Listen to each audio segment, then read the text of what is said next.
జనసేన అధినేత టాలీవుడ్ హీరో పవన్ కళ్యాణ్ కు పబ్లిసిటీ పిచ్చి చాలా తక్కువే అన్న టాక్ ఉంది. ఈ క్రమంలోనే పవన్ జనసేన పార్టీ ఏర్పాటు చేశాక పొలిటికల్ గా ఆయనకు ఫ్యాన్స్ బాగా పెరిగిపోయారు. ఈ క్రమంలోనే పవన్ సొంత జిల్లాల్లో అభిమానులు ఆయనకు ఓ విగ్రహం కూడా ఏర్పాటు చేశారు. ఈ విగ్రహ ప్రతిష్ఠ జరిగినా దానిని ఆవిష్కరించకపోవడంతో దానిని ముసుగు వేసి అలా ఉంచేశారు. దీంతో విగ్రహంపై కప్పిన కవర్ తొలగి దర్శనమిచ్చింది. తాజాగా ఇలా పడి ఉన్న విగ్రహం ఫోటో ఇప్పుడు సోషల్ మీడియాలో చక్కర్లు కొడుతుంది.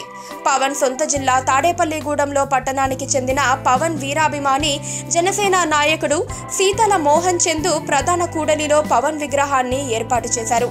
పవన్ యూత్ ఆధ్వర్యంలో అభిమానులంతా విగ్రహ ప్రతిష్ఠ చేసేందుకు ఏర్పాట్లు చేస్తామని అప్పట్లో వెల్లడించారు.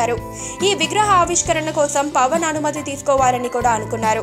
అయితే పవన్ కు ఇలా విగ్రహాలు పెట్టించుకోవడం ఇష్టం లేదని రిప్లై వచ్చిందట. దీంతో తమ అభిమాన హీరోకు నచ్చని పని చేయటం ఇష్టం లేక విగ్రహాన్ని అలా వదిలేసినట్టు తెలుస్తోంది. ఎవ్వరూ పట్టించుకోకపోవడంతో పైన వేసిన కవర్ చిరిగిపోయి పవన్ విగ్రహం అనాథలా మారిపోయింది.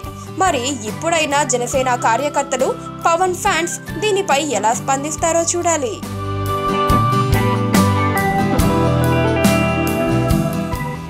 పక్కనే ఒక గంట సింబల్ కనిపిస్తుంది కదా, దాన్ని నొక్కారనుకోండి మేం చేసే వీడియో అప్డేట్స్, నోటిఫికేషన్స్ అన్నిటితో మీ డివైస్లో వాలిపోతాం.